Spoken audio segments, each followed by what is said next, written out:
Hotel उमराई शहरापासून बाहेर 20 kilometre अंतरावर असलेलं एक प्रसिद्ध भोजनालय. क्वालिटीचा आधार घेत एखादा धंदा नावारूपाला आला की त्या धंद्याला जाहिरातीची गरज नसते असं म्हणतात. त्यातलंच एक म्हणजे हे प्रसिद्ध हॉटेल उमराई. या हॉटेलचं नुसतं नाव जरी ऐकलं तरी देखील तोंडाला पाणी सुटतं अशी चर्चा आहे सर्वत्र. ह्या हॉटेलला गर्दी होण्यामागचं कारण कदाचित हेच असावं असं मला वाटतं.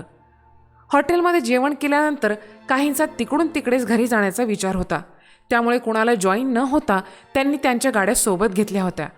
पण ज्यांना मात्र ऑफिसपासून घर जवळ होतं ते मात्र कुण्या एकाच्या गाडीवर डबल सीटच्या हिशोबाने जॉईन झाले होते.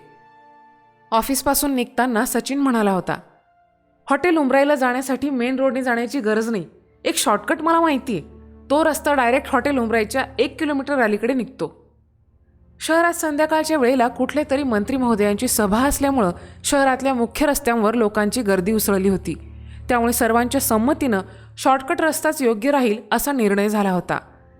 गाड्यांनी शॉर्टकट रस्त्याची वाट धरली होती. बघता बघता सर्वजण शहराच्या बाहेर पडले. सचिनची गाडी घेईल तशी वळणं सर्वांच्या गाड्या घेत होत्या.